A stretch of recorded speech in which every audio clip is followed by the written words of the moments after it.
nasa script po yun. Pero ito, May, kasi you have been with Vivo for so many years now, and then ang daming innovations from Vivo as well. How meaningful is it for you to be a part of this new milestone as we launch the new Vivo V50 Lite? Hello, ayan. Thank you.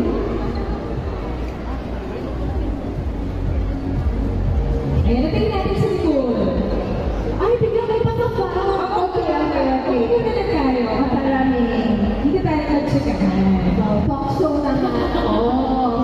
Okay, so going back to the Miran.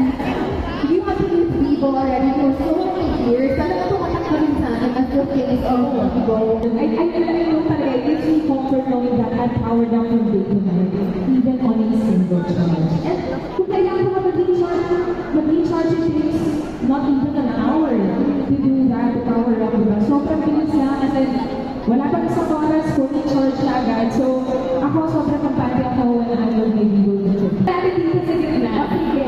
Yes, Smile, everyone!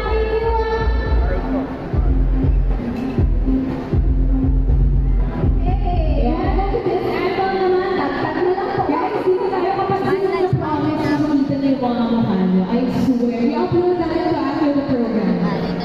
Dito! Okay, everyone, say hi to me. Ayoko ko magpapako. Ayan. 1, 2,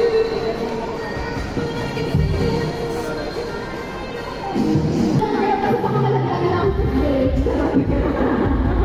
Yummy! Hi, everyone! Okay, tama ka tato. Thank you so much for grouping and thank you everyone who joined our grouping. Pero teka, syempre hindi kompleto ang event. Kasi meron pa tayo more surprises for of course, to the Vivo crowd, thank you so much for the trust and for having me today. Nicole, thank you so much.